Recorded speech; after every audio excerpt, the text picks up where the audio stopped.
Hello everyone, my name's Cliff and welcome back to my channel. This is Cliff's Dark Gems. And today, welcome to a book haul. And this is the first of a couple of book hauls I'm going to be doing for the 100 book challenge. Reading 100 books before I'm allowed to buy anything. And of course this starts I think on the 6th or 7th of November. So I'm trying to stock up a little bit to make my experience a little bit easier, a little bit more comfortable. Stay tuned.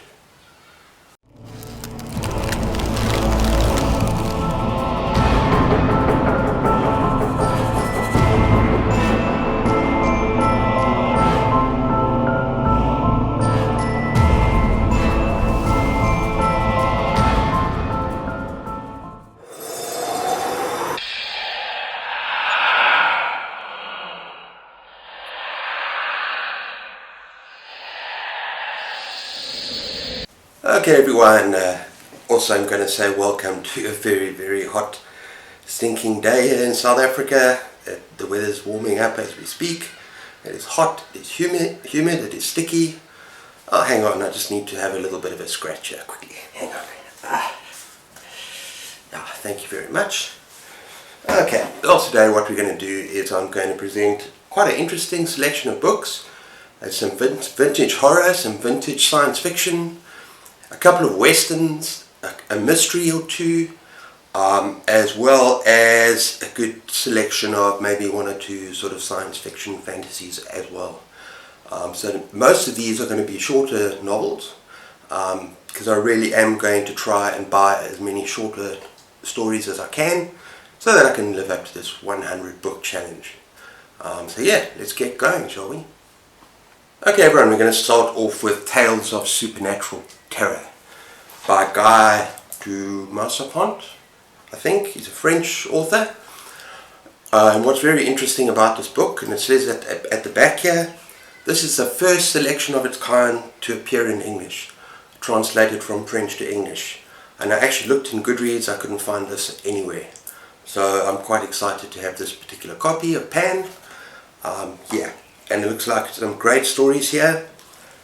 From a withered hand, chained to the wall, to the furniture which marched on crutches of wood over its desperate owner, these stories reveal not only the torment of the night's untruth, but portray even more frighteningly the all-too human terror felt when flesh and blood encounters the supernatural. Yeah, so that looks pretty awesome and I love the cover. Okay, next up we have a medical horror by David Shobin, I think, and it's called The Unborn. Now, Stephen King says at the back, "For 10 years I've been waiting for someone who really knows medicine to write an all-out, go-for-broke horror story. The waiting is finally over." So yeah, I don't really know what this is about. I presume that this is an unborn fetus. Perhaps it's about an unborn fetus with special powers or special abilities.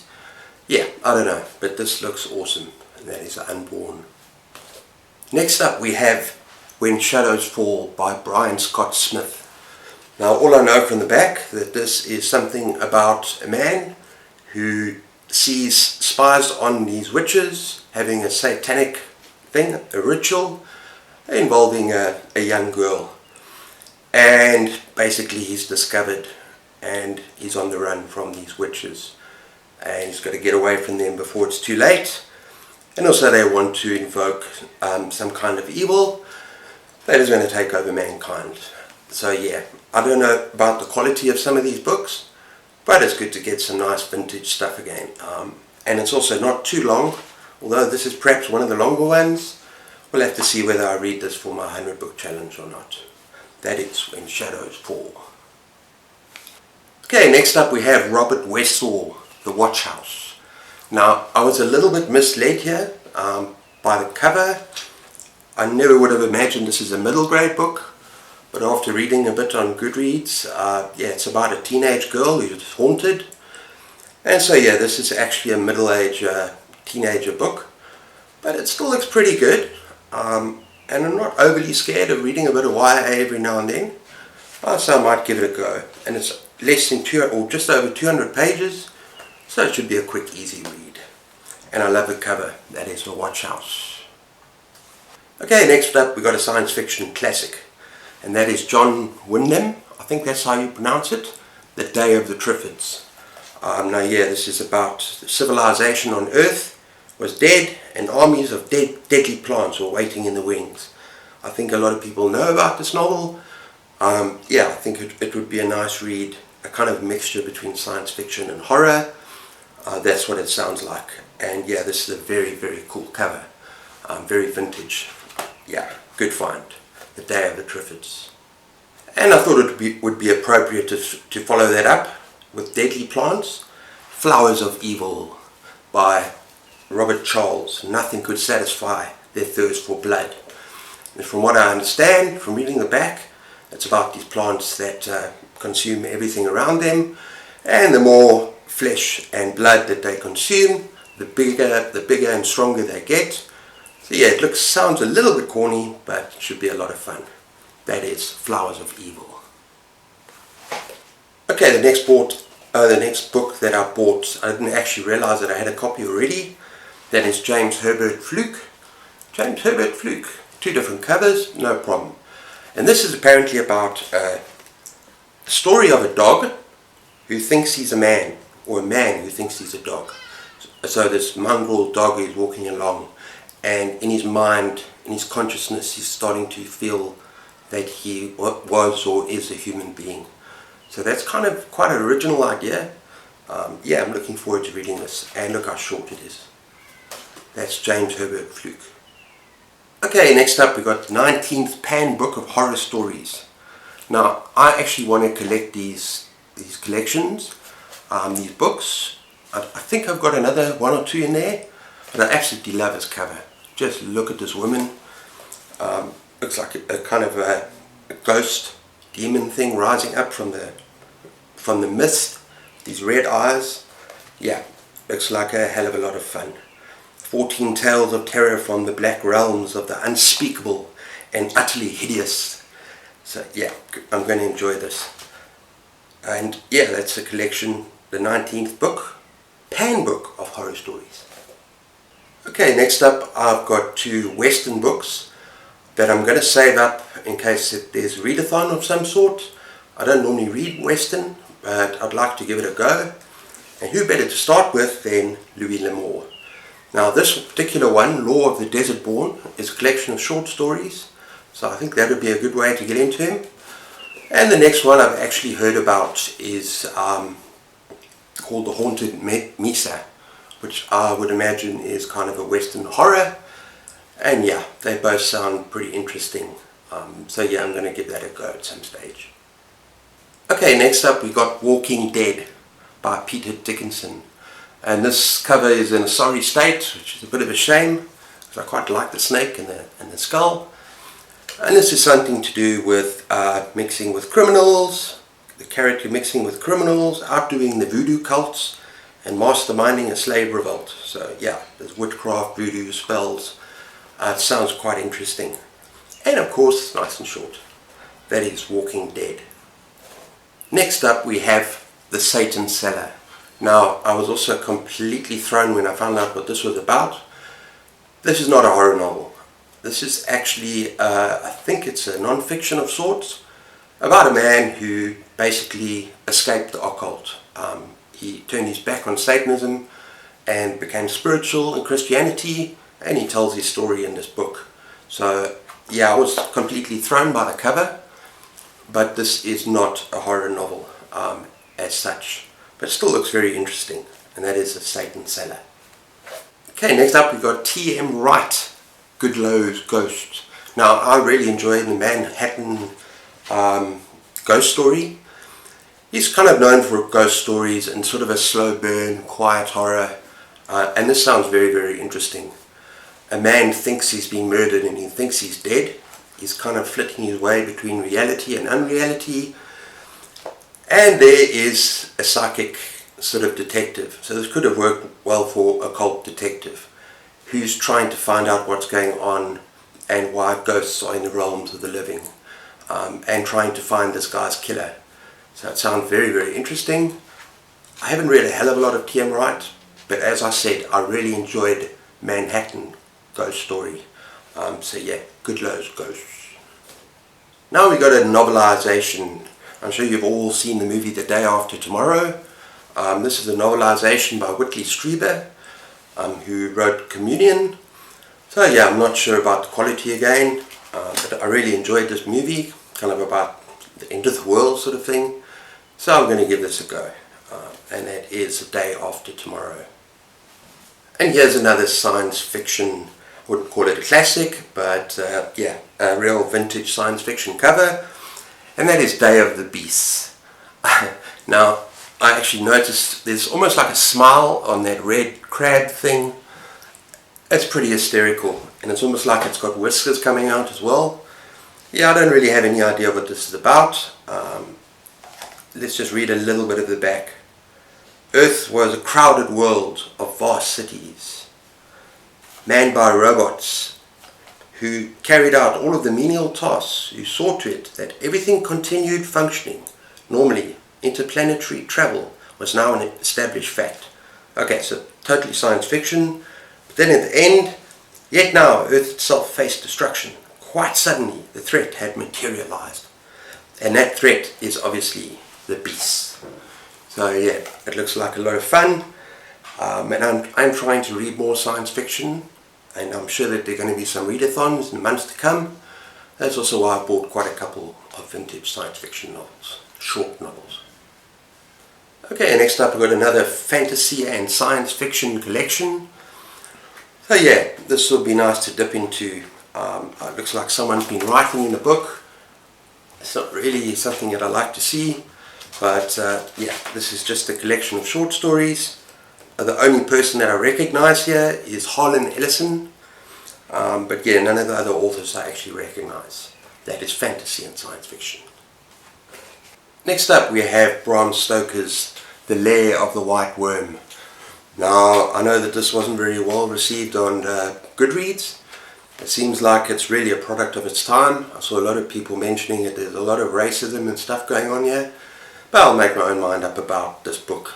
Apparently it's in England, and there's haunted hills, and there's animals and children disappearing. There's all sorts of a mystery going on here.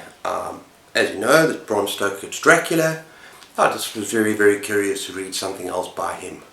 That is The Lair of the White Worm. This next one looks really, really interesting, and that is The Orious Process by Daniel H. Kawa. And how's that for a cover? Now, what actually happens here is this father, from what I recognize when I read the back, has the power to bring back the dead. And when his daughter is mysteriously murdered or in bad circumstances, he brings her back to life, but she's not the same person, and she starts raising the dead, and they start feeding on the living, and he has to find out a way to stop this. So yeah, it sounds like quite interesting. Back says, beware the living, beware the dead, the Orious Process. So yeah, this could be fun. Another obscure horror novel. Okay, what would a book haul be, one of my book hauls be, without a Guy and Smith? And this is Mania. It says a living nightmare on the edge of madness. While the forces of nature create a white hell outside, a satanic force from beyond the grave is at work inside. And there is a diabolical world of lunacy and madness, where demented creatures prowl the corridors, where putrefying flesh lives in the cellar, and blood-curdling streams echo from the bedrooms. So yeah, this sounds just like Guy and Smith, that kind of novel. Okay, next we have a 2-in-1, which is actually quite cool because both of these novels are less than 200 pages, and that is, what's it, Moon of the Wolf and Progeny of the Adder.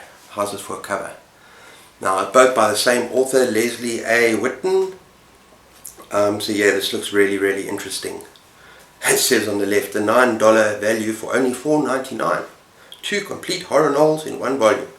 This didn't cost me $4.99, this cost me about $1. $2.